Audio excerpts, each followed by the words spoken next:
Assalamualaikum warahmatullahi wabarakatuh. Baiklah, kami dari kelompok 2 akan mempresentasikan mengenai etika dalam akuntansi keuangan dan akuntansi manajemen yang akan dijelaskan oleh Diana Megasari dan Dion Otamade, Dwita Febrianti, Gilang Fikri Andrizal, dan saya Kiki Aplawati, dan Sela Azara Lailatul Hidayah, dan Muhammad Aswardi Barokah, dan Zunanda Mawarni. Tujuan dari presentasi ini dimana adalah untuk mengetahui pengertian etika dalam akuntansi keuangan dan akuntansi manajemen, dan untuk dapat memahami dalam akuntansi keuangan dan akuntansi manajemen. Dan selanjutnya akan dijelaskan oleh Sela Azara Lailatul Hidayah. Baiklah, saya Sela Azara Lailatul Hidayah. Di sini saya akan menjelaskan tentang etika profesi. Etika profesi merupakan karakteristik suatu profesi yang membedakan suatu profesi dengan profesi lainnya, yang berfungsi untuk mengatur tingkah laku para anggotanya.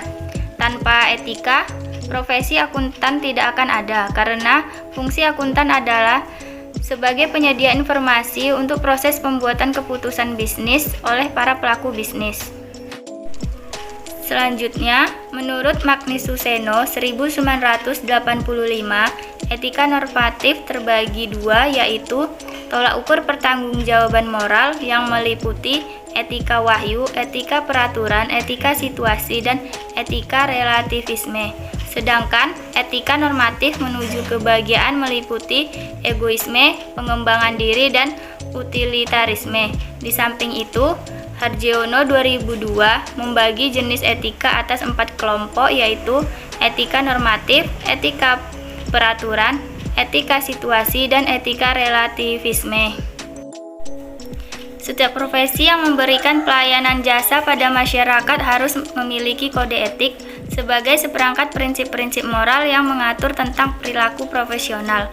Kode etik yaitu norma atau azas yang diterima oleh suatu kelompok tertentu sebagai landasan tingkah laku sehari-hari di masyarakat maupun di tempat kerja. Baiklah, materi yang selanjutnya akan dijelaskan oleh rekan saya.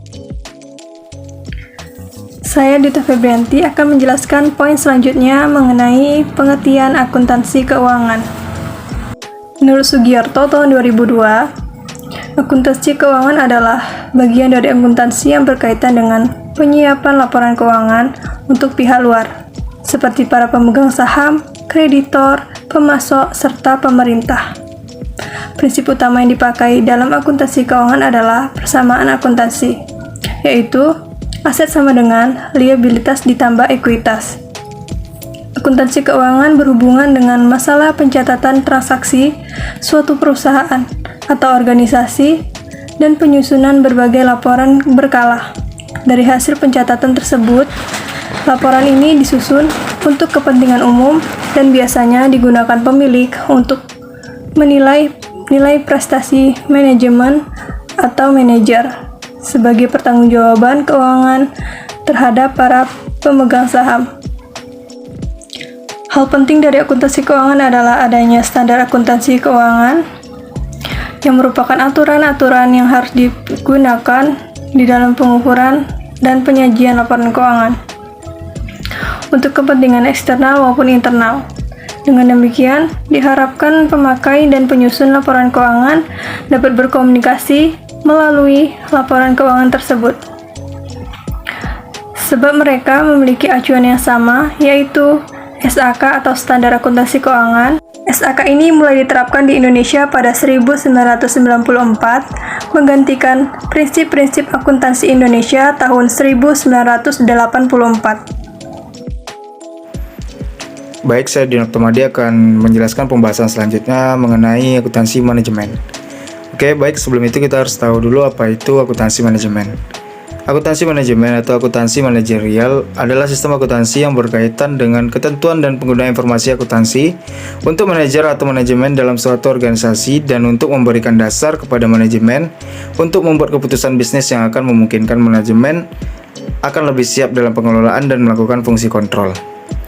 Menurut Chartered Institute of Management Accountant atau CIMA, akuntansi manajemen adalah proses identifikasi, pengukuran, akumulasi, analisis, penyusunan, interpretasi, dan komunikasi informasi yang digunakan oleh manajemen untuk merencanakan, mengevaluasi, dan pengendalian dalam suatu entitas, dan untuk memastikan sesuai dan akuntabilitas penggunaan sumber daya tersebut. Akuntansi manajemen juga meliputi penyusunan laporan keuangan untuk kelompok non-manajemen seperti pemegang saham, kreditur, badan pengatur, dan otoritas pajak. Baik, pembahasan selanjutnya akan dijelaskan oleh rekan saya. Baik, masuk ke materi selanjutnya yaitu etika dalam akuntansi keuangan dan manajemen. Etika dalam akuntansi keuangan dan akuntansi manajemen adalah teori tentang tingkah laku perbuatan manusia dipandang dari segi baik, buruk, dan sejauh mana yang dapat ditentukan oleh akal sehat. Adapun akuntansi keuangan adalah seni penyusunan laporan keuangan untuk memenuhi kebutuhan pihak internal dan pihak eksternal. Sedangkan manajemen keuangan adalah suatu bidang keuangan yang menerapkan prinsip-prinsip keuangan dalam sebuah organisasi untuk menciptakan dan mempertahankan nilai melalui pengambilan putusan dan manajemen sumber daya yang tepat. Adapun etika yang harus diterapkan oleh para pelaku dalam akuntansi keuangan dan akuntansi manajemen dapat dijabarkan sebagai berikut. Yang pertama, kompetens atau kompetensi. Kompetensi diartikan sebagai kemampuan untuk melaksanakan dan melakukan suatu pekerjaan atau tugas yang dilandasi oleh keterampilan dan pengetahuan kerja yang dituntut oleh pekerjaan tersebut. Yang B, ada confidentiality atau kerahasiaan. Kerahasiaan adalah pencegahan bagi mereka yang tidak berkepentingan dapat mencapai informasi berhubungan dengan data yang diberikan kepada pihak lain untuk keperluan tertentu dan hanya diperbolehkan untuk keperluan tertentu tersebut. Materi selanjutnya yaitu kriteria standar perilaku akuntan manajemen. Dalam kriteria standar perilaku akuntan manajemen terdapat beberapa bagian. Yang pertama yaitu kompetens atau kompetensi, di mana auditor harus menjaga kemampuan dan pengetahuan profesional mereka pada tingkatan yang cukup tinggi dan tekun dalam mengaplikasikannya ketika memberikan jasa.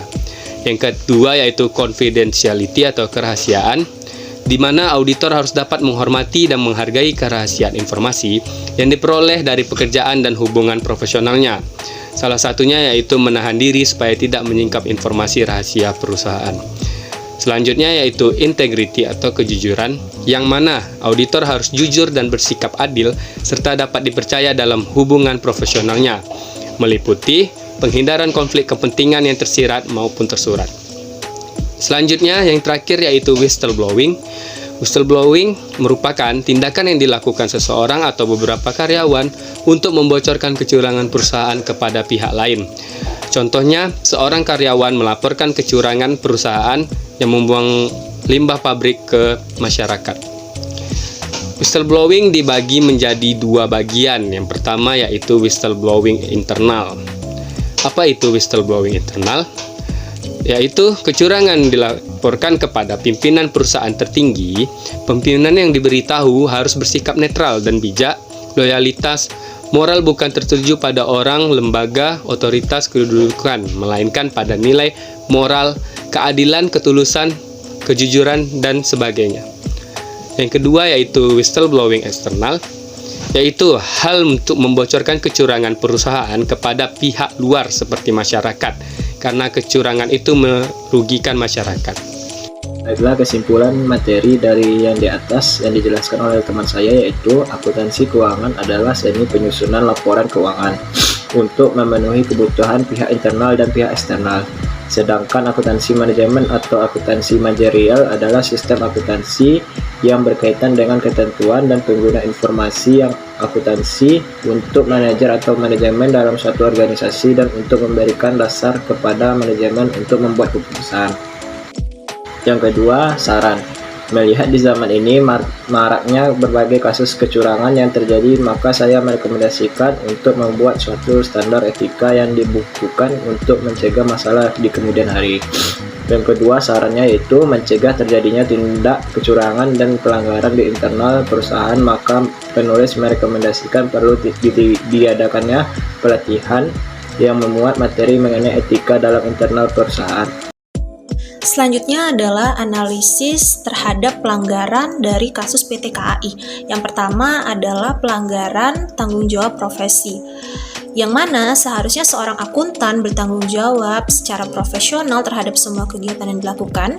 Ternyata akuntan internal dari PT KAI kurang bertanggung jawab sebab dia tidak menelusuri kekeliruan dalam pencatatan dan berusaha untuk memperbaiki kesalahan tersebut.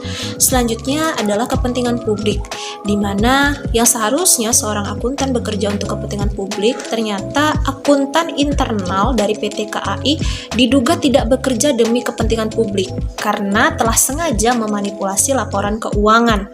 Yang kedua adalah integritas, di mana akuntan internal PT KAI tidak bekerja secara profesional dan tidak menjaga integritasnya.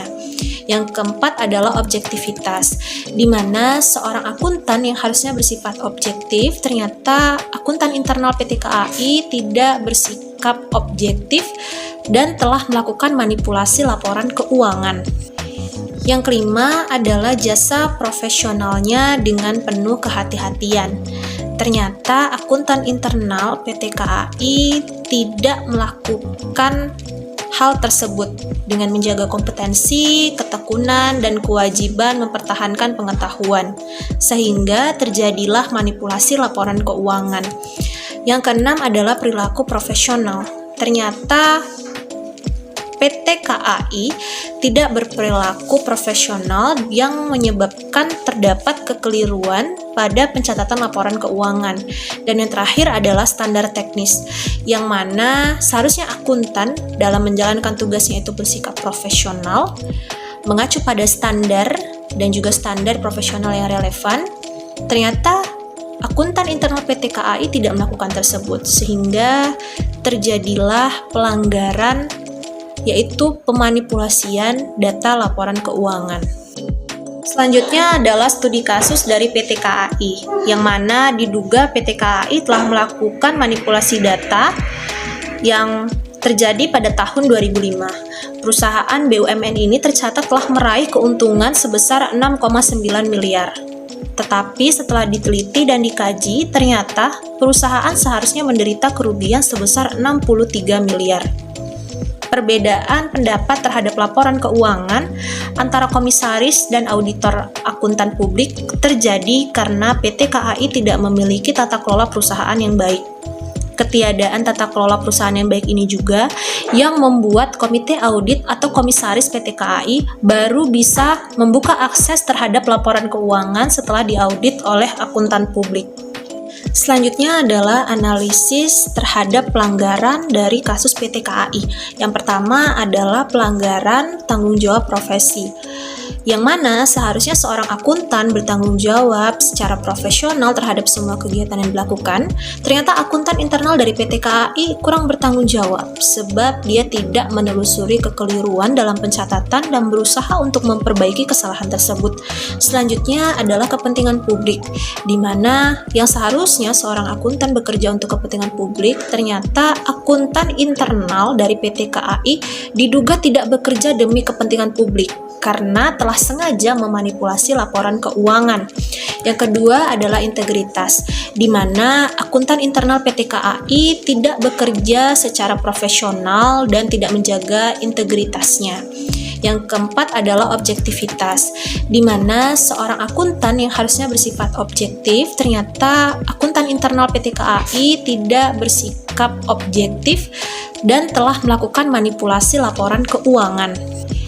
Yang kelima adalah jasa profesionalnya dengan penuh kehati-hatian. Ternyata akuntan internal PT KAI tidak melakukan hal tersebut dengan menjaga kompetensi, ketekunan, dan kewajiban mempertahankan pengetahuan, sehingga terjadilah manipulasi laporan keuangan. Yang keenam adalah pelanggaran perilaku profesional. Ternyata angkutan internal PT KAI tidak bersikap profesional dengan melakukan manipulasi data laporan keuangan. Dan yang terakhir adalah standar teknis, yang mana seharusnya seorang akuntan menjalankan tugasnya secara profesional, mengacu dan mematuhi standar teknis dan standar profesional yang relevan, tetapi akuntan internal PT KAI tidak melakukan hal tersebut. Baiklah, sekian persentase dari kami mengenai etika dalam akuntansi keuangan dan akuntansi manajemen. Terima kasih. Wassalamualaikum warahmatullahi wabarakatuh.